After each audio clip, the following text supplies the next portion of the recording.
네, 말씀은 사무엘하 9장 1절부터 11절까지 제가 봉독해 드리도록 하겠습니다. 다윗이 이르되 사울의 집에 아직도 남은 사람이 있느냐? 내가 요나단으로 말미암아 그 사람에게 은총을 베풀리라 하니라.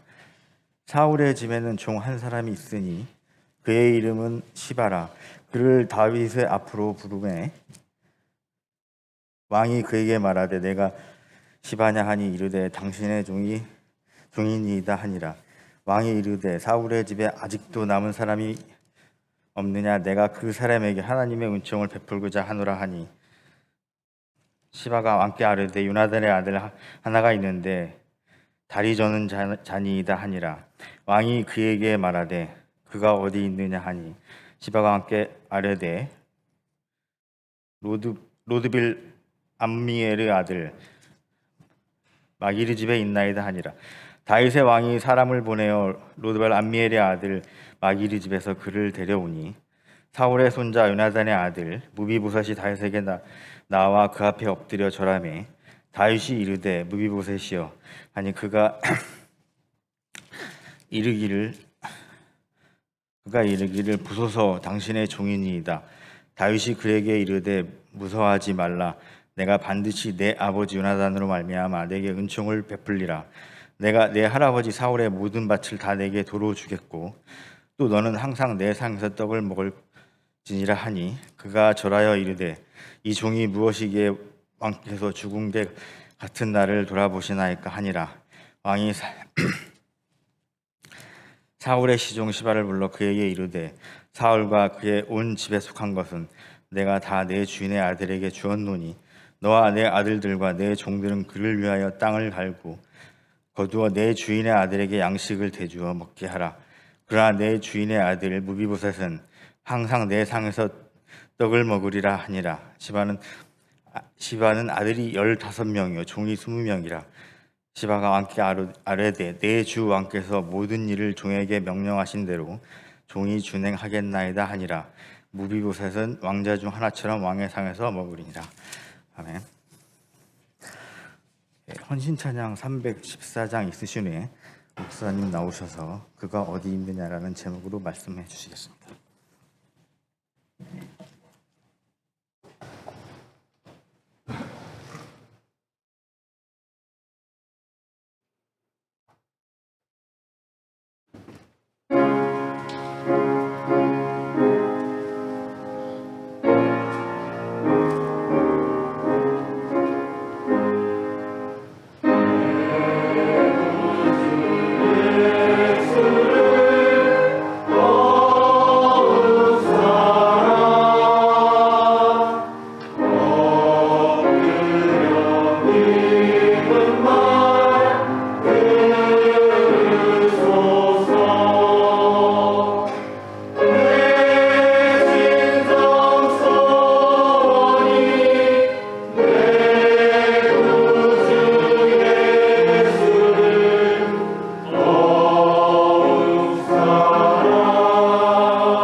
귀한 찬양 해주셔서 감사합니다. 우리 다 같이 기도하시겠습니다. 사랑과 은혜가 많으신 하나님, 진심으로 감사를 드립니다. 특별히 11, 12 교구 헌신 예배로 하나님 앞에 머리 숙였습니다. 하나님 말씀에 순종하는 심령 되게 하시고, 하나님 이제는 회복되는 은혜를 주님 허락하여 주시옵소서. 모든 것 주님께 부탁드리며 예수님의 이름으로 기도합니다. 아멘. 하나님은 우리를 찾아오시는 분입니다. 우리가 믿음대로 잘 살 때만이 아니라 죄를 지은 상황에서도 주님은 우리를 찾아오십니다. 범죄하여 두려움 가운데 숨어있는 아담에게 아담아 내가 어디 있느냐라고 말씀하시며 그를 먼저 찾아와 주신 것 같이 세상 안에 자신을 감추고 죄 가운데 숨어 두려움에 떠는 우리의 심령 가운데서도 주님은 우리를 버리지 않고 찾아와 주시는 것입니다. 그러기에 언제나 우리의 신앙은 우리가 하나님을 찾아가는 것이 아니라 하나님이 우리를 찾아오시는 것입니다. 하나님이 우리를 찾아오시죠. 우리가 하나님 앞에 간절히 기도하는 그 순간에도 하나님은 우리를 찾아오십니다. 우리가 말씀을 통하여 하나님 앞에 납작 엎드려 두려움과 떨 때도 하나님은 우리를 찾아오시는 것입니다.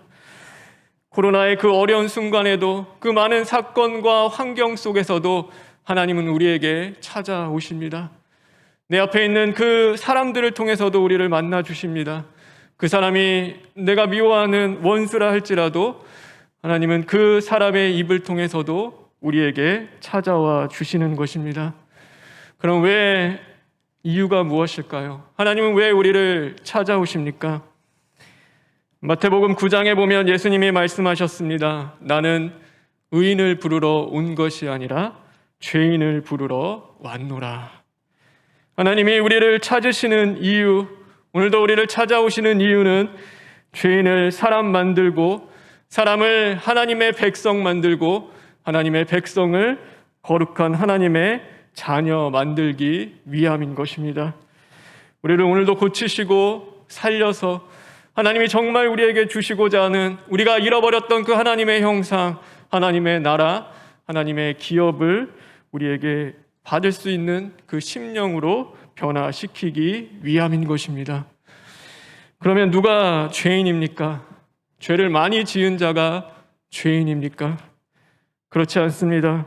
성경에 이야기하는 죄인은 오늘 담임 목사님이 주신 말씀과 같이 거룩한 하나님 앞에서 병든 자신을 발견할 수 있는 자입니다. 죽은 개와 같은 죄인된 자신을 발견하며 주님 나는 죄인입니다. 주님 나는 정말 고침받기를 원합니다. 주인의 상에서 떨어지는 부스럭이라도 좋으니 나를 이 죄와 사망에서 구원하여 주시옵소서. 오늘도 하나님을 의지하며 그 앞에 나와 간절히 부르짖는 그 죄인된 심령, 바로 그 사람을 죄인이라고 말씀하고 있는 것입니다. 주님은 오늘도 우리를 찾아오십니다. 하나님 앞에 엎드려 부르짖는 그 자신 발견하는 자리 가운데 주님은 찾아오시고 보혈로 씻으시며 이전 것은 지나갔으니 보라 새 것이 되었도다라는 그 말씀과 같이 우리를 새롭게 해 주시는 것입니다. 바라고 원하는 것은 오늘 하루도 정말로 우리가 자신 발견할 수 있는 그 속에서 병든 심령을 치료받는 저와 여러분 되길 주님의 이름으로 축원합니다. 그래서 거룩한 하나님의 백성, 하나님의 자녀로 거듭나는 저와 여러분 되기를 간절히 바랍니다. 오늘 이 말씀 속에서 한 죄인이 등장합니다. 그의 이름은 바로 무비보셋입니다. 그는 요나단의 아들이었습니다. 그러나 그가 5살 때 그의 할아버지 사울과 그의 아버지 요나단을 잃게 됩니다. 한순간에 왕의 후손에서 이제는 도망자의 신세가 되고 만 것입니다. 유모가 이 아이를 안고요 급하게 뛰어 도망가는 중에 그만 아이를 떨어뜨립니다. 그러자 이 아이는 이제는 2발을 저는 장애마저도 얻게 됩니다. 한참 부모의 손에서 사랑을 받고 커야 할 어린 나이에 부모를 잃은 것도 비참하고 고통스러운 일인데 그는 누군가의 도움이 없으면 살아갈 수 없는 장애를 얻게 되었습니다. 그러나 더 고통스러운 것은 이 무비보셋은 자신의 존재를 철저하게 숨기며 살아가야 했다는 사실입니다. 당시 사회는요, 정권이 바뀌게 되면은 그냥 그 정권만 바뀌는 것이 아니라 전에 있었던 그 왕의 후손들까지 모두 죽임을 당했습니다. 왜요? 반역의 씨앗이기 때문에 반드시 제거해야 할 첫 번째 대상들이었기 때문입니다. 제가 어떤 프로를 봤는데 가해자의 자녀들이라는 그 프로였습니다. 자녀들이 무슨 죄가 있습니까? 자녀들이 죄를 지은 것도 아닌데 세상 속에서 죄인처럼 살아갑니다. 모든 자들에게 비난받고 손가락질 당하면서 누구에게도 환영받지 못하고 철저하게 세상 속에서 자신을 숨기고 살아가는 그들의 모습을 볼 때 참 마음이 아프고 안타까웠습니다. 그런데 오늘 이 무비보셋이 그랬습니다. 이 자신을 환영받지 못하는 그 누구에게도 내가 요나단의 아들이라는 것을 나타내지 못하고 철저하게 숨기며 살아가야 했습니다. 그런데 세월이 지납니다.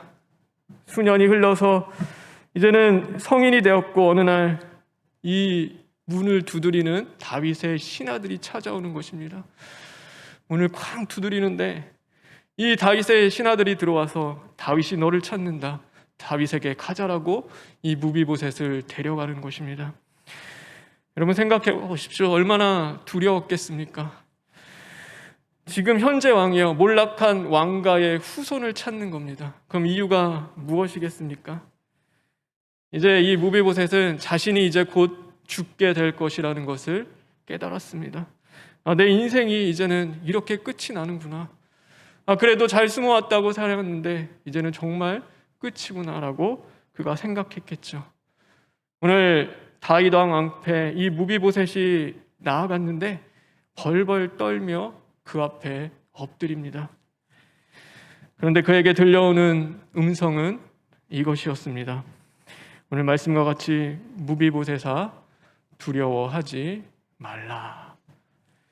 이 말이 그의 모든 걱정과 두려움을 내어 쫓았습니다.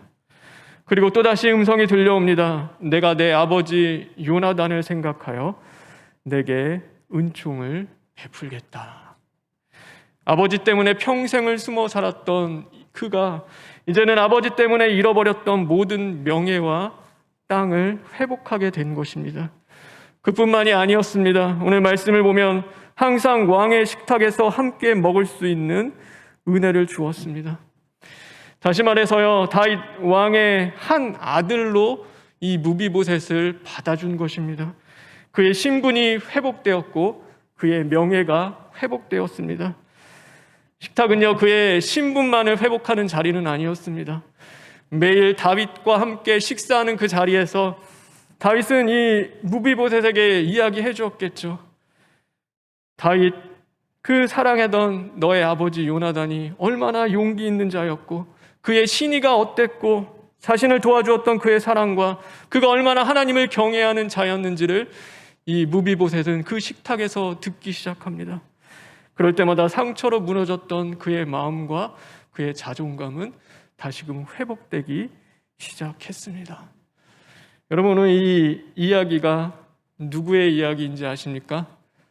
바로 저와 여러분의 이야기입니다. 다윗이 무비보셋에게 베푼 이 은혜는 바로 하나님이 저와 여러분에게 베풀어 주신 은혜인 것입니다. 우리는 모두 죽을 자들이었습니다. 죽은 개가 아니라 그냥 죽을 자들이었습니다. 죄로 인하여 영적 절름발이로 살아갈 수밖에 없는 인생들이었죠. 믿음도 온전하지 못하고 우리의 행실도 인생도 온전하지 못합니다. 교회에서는 분명히 보이는데 세상 속에 가면 찾아볼 수가 없습니다. 어디에 있는지 무엇을 하고 있는지 오늘도 절뚝거리는 그 믿음을 가지고 세상에 깊이 숨어서 우리가 그 영적 공허함을 채우는 것이라는 오직 하나님의 말씀이 아닌 죄로 우리의 자신을 채우며 살아갑니다. 그런데 누가 찾아오십니까? 주님이 그 자리에 찾아오시는 것입니다. 우리의 심령의 문을 주님이 두드리십니다. 여러분 두렵죠? 겁나지 않습니까? 그래도 내가 좀 깨끗할 때, 내가 말씀대로 좀 잘 살 때 주님 찾아오시면 좋겠는데, 가장 비참한 그 순간에 죄로 실패하고 넘어진 그 자리 가운데 주님은 찾아오시는 것입니다. 그렇게 벌벌 떨고 있을 때 주님은 우리에게 말씀하시죠. 두려워하지 말라. 그것이 주님의 말씀이었습니다.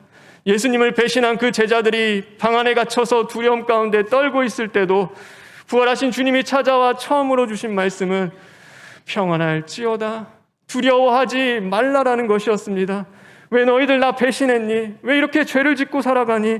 왜 너 그것밖에 안 돼? 왜 부패하고 죄악된 자리에 오늘 있느냐라고 말씀하시는 것이 아니라 두려워하지 말라라는 그 말씀을 우리에게 먼저 주시는 것입니다. 그리고 주님은 병든 우리의 심령을 돌보아 주십니다. 주님의 보혈로 우리의 죄를 하나하나 씻기시며 죽은 개와 같았던 우리의 심령을 다시금 주님께서는 소생시켜 주시는 것입니다. 주님의 사랑은 거기서 멈추지 않죠. 무엇을 먹을까, 무엇을 입을까 매일 염려하고 걱정하던 자에게 왕의 식탁에서 주님과 함께 먹고 마실 수 있는 은혜를 주십니다. 생명의 말씀을 다시금 주시고 영의 양식을 누릴 수 있는 그 기쁨을 우리에게 회복시켜 주시는 것입니다. 우리는 죄 가운데 실패하고 낙심한 자들이었습니다. 그런데 그 식탁에서 주님이 우리를 얼마나 사랑하시는지, 주님이 나를 어떻게 사랑하고 계셨는지, 주님이 정말로 나를 얼마나 가치 있게 여기시는지, 그것을 우리가 들을 때마다 우리 안에는 기쁨이 솟아나고 끊어졌던 기도가 다시 나오기 시작하고 주님을 바라보며 주님과 함께 감사가 흘러 넘치기 시작하는 것입니다. 주님은 말씀하시죠. 너는 절뚝거리는 믿음을 갖고 살아가는 존재가 아니라 세상을 밝힐 거룩한 주의 자녀란다. 그 음성을 들을 때마다 우리는 다시 힘을 얻고 소망을 품고 하나님이 기뻐하시는 빛의 자녀로 우리가 다시 변화되어지는 것입니다. 우리가 왕 대신 예수님을 만나지 않았다면, 예수 그리스도를 만나지 않았다면 우리는 마땅히 죽어야 할 자들이었습니다. 주님께서 나를 대신하여 십자가에 죽으심으로 우리는 세상 그 어디에서도 맛볼 수 없는 그 귀한 양식을 먹는 자들이 되었습니다. 어디에서도 들을 수 없는 그 진리의 말씀을 우리가 듣고 살아갈 수 있게 된 것입니다. 우리의 자격이었을까요? 우리의 믿음 때문입니까? 우리가 얼마나 깨끗하고 얼마나 갖추어야지 그런 놀라운 은혜를 받을 수 있습니까? 여러분, 이 은혜가 부족하십니까? 저와 여러분을 구원하신 그 예수 그리스도 그 피의 은혜로, 하나님의 그 피의 사랑으로 우리를 오늘도 구속하고 계시는 그 은혜가 저와 여러분에게는 부족하십니까? 이 은혜는요, 내가 좀 더 덜하고 내가 좀 더 잘하면 하나님이 더 주시고 덜 주시는 그런 은혜가 아닙니다. 호세아 선지자가 그래서 고백했습니다. 새벽 빛과 같이 일정한 주의 은혜가 너희들에게 흘러갈 것이다. 하나님이 주시는 은혜는요, 마름이 없고 변함이 없는 것입니다. 여러분 믿으십니까? 왕이 주시는 그 은혜는, 그 기름은 떨어지지 않는 것입니다. 왜요? 세상의 것이 아니기 때문입니다. 여러분, 그러니 내일을 무엇을 마실까, 무엇을 입을까 걱정하지 마시기 바랍니다. 하나님이 반드시 채우실 것입니다. 하나님이 우리를 인도해 주실 것입니다. 왕의 식탁으로 우리를 초대해 주신 그 하나님의 놀라운 은혜와 사랑은 오늘 우리가 오직 하나님만을 구하며 나아갈 때 그 나머지의 모든 것들 주님이 더해 주시는 그 은혜를 베풀어 주실 것입니다. 여러분, 우리가 구해야 할 것은 무엇일까요? 그럼 우리는 오늘도 무엇을 구하며 살아가야 합니까? 여러분, 우리가 구해야 될 것은 단 하나입니다. 바로 우리를 구원하신 예수 그리스도입니다. 축복을 붙드는 것이 아니라 우리에게 축복을 주시는 예수님을 붙잡는 것입니다. 은혜를 구하기보다도 은혜를 주시는 예수 그리스도를 우리가 구하며 살아가는 것입니다. 이 놀라운 은혜를 받은 이 무비보셋이요, 사무엘하 19장에 보면은 다윗이 압살롬에 의하여 반역에 의하여 도망갔을 때 이 무비보셋이 그의 종 시바의 이 참소와 모략으로 인해서 같이 따라가지 못합니다. 그리고 그의 모든 재산을 다 뺏기고 그 나중에 다시 다윗이 돌아왔을 때 그때서야 이제 그 사실, 이 무비보셋이 그 억울한 사실을 이제 듣게 되죠. 그 이야기를 듣고 이 다윗이 재산을 다시 돌려주겠다 이야기합니다. 근데 이 무비보셋이 뭐라고 이야기하냐면 내 주 왕께서 평안히 돌아오시게 되었으니 그로 하여금 전부를 차지하게 하옵소서. 나는 땅이 필요 없습니다. 재산도 괜찮습니다. 오늘 내 주 왕께서 무사히 돌아오신 것만으로 나는 만족합니다. 나는 그거면 충분합니다. 왕이 무사한 것으로, 왕이 다시금 나에게 돌아와 주신 것만으로도 나는 참으로 감사합니다. 나는 아무것도 필요하지 않습니다. 오직 왕만이 계시다며 죽은 개와 같이 살던 그 끝날 인생을 찾아와 주셨고 다시금 건져주시고 생명을 주신 왕만 있다면 나는 그것으로 충분합니다. 이 무비보셋의 고백이었습니다. 이 무비보셋이요, 어렸을 땐 그랬겠죠. 부모도 없었고 다리도 저는 그 인생 속에서 내게 왜 내게 이런 삶을 허락하셨을까? 왜 나는 이런 삶을 살아가야 합니까? 라며 원망하고 불평하던 그의 그 고백들이 변하기 시작합니다. 나에게 왜 이런 은혜를 주십니까? 왜 내게 이런 말할 수 없는 은혜와 은총을 주십니까? 이 나중에요, 이 역대하 8장에 가면 이 무비보셋의 그 계보와 가문에 대한 이야기가 나옵니다. 그런데 이 베냐민 지파인데 나중에 왕권이 분립시키고 여로보암이 반역을 일으켜서 10지파가 다 넘어갈 때도요, 끝까지 다윗 유다 지파와 함께한 한 지파가 있습니다. 그게 누구냐면 바로 이 무비보셋의 가문 베냐민 지파였습니다. 그들은요, 원래는 이 같이 할 수 없는 지파였습니다. 왜냐하면은 그들도 떨어져 있는 다른 10지파와 충분히 함께해야 될 자들인데 이 끝까지 신의를 지키며 이 다윗과 함께합니다. 근데 더 놀라운 것은 뭐냐면 이 베냐민 지파에서 누가 나오냐면 나중에 신약에 가면은 바로 하나님의 사람 사도 바울이 나오는 것입니다. 다윗의 후손으로 오신 예수 그리스도를 끝까지 사랑하며 내 모든 것들을 배설물로 여기며 내가 그리스도를 얻기 위해서, 오직 주님 한 분을 얻기 위해서 내 목숨을 걸고 달려갑니다라고 고백했던 그 사도 바울이 바로 이 무비보셋의 가문에서 나오는 것입니다. 바라고 원하는 것은요, 저와 여러분의 고백이 바뀌고 우리의 삶의 모든 것들이 변화되는 은혜가 있기를 간절히 원합니다. 여러분, 나 왜 이렇게 힘듭니까? 하나님 왜 이렇게 어렵습니까가 아니라 하나님 왜 나에게 이런 큰 은혜와 사랑을 베풀어 주십니까? 그것이 저와 여러분의 고백되었으면 좋겠습니다. 명절에 차를 타고 시골에 내려가는데요, 오랜만에 찬양을 들을 수 있었습니다. 그런데 그때 한 곡이 저의 마음에 큰 은혜로 다가왔습니다. 제목은요, 충만이라는 찬양이었습니다. 가사의 내용은 이렇습니다. 무명이어도 공허하지 않은 것은 예수 안에 남 만족함이라.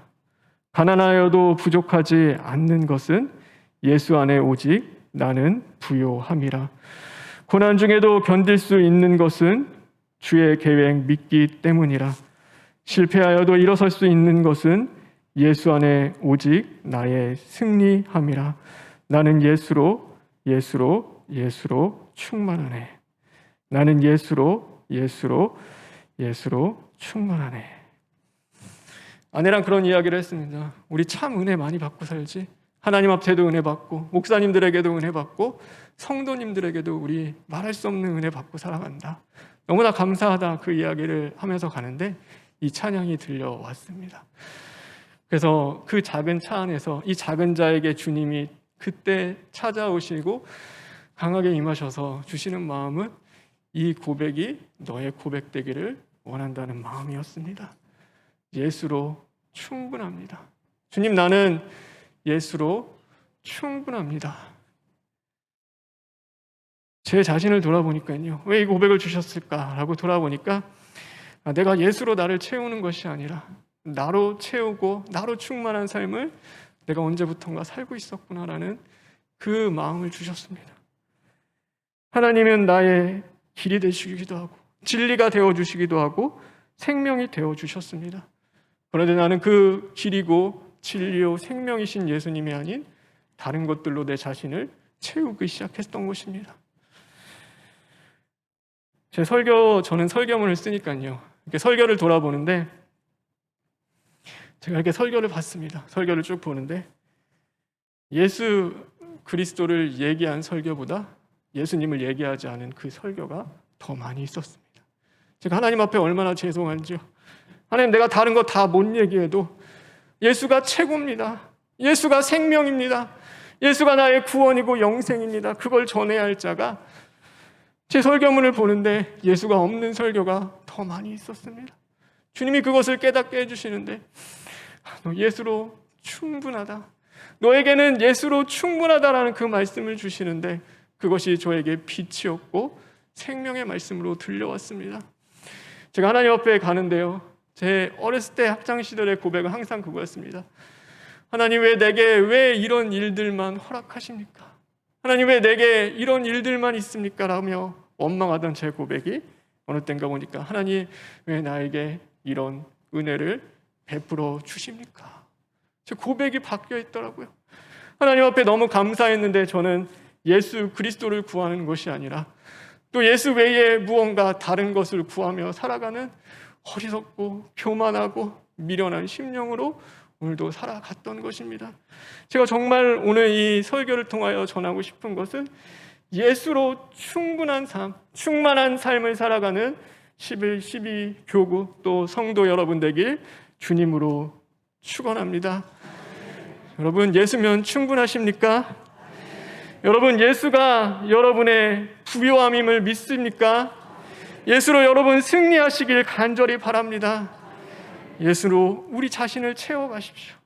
우리의 인생을 채워가고 우리의 고백들을 채워가고 우리의 삶을 채워갈 때 하나님이 함께 해주시고 하나님이 행해 주실 것입니다. 그래서 예수로 충만하여 이제는 승리하는 저와 여러분 되길 주님의 이름으로 축원합니다.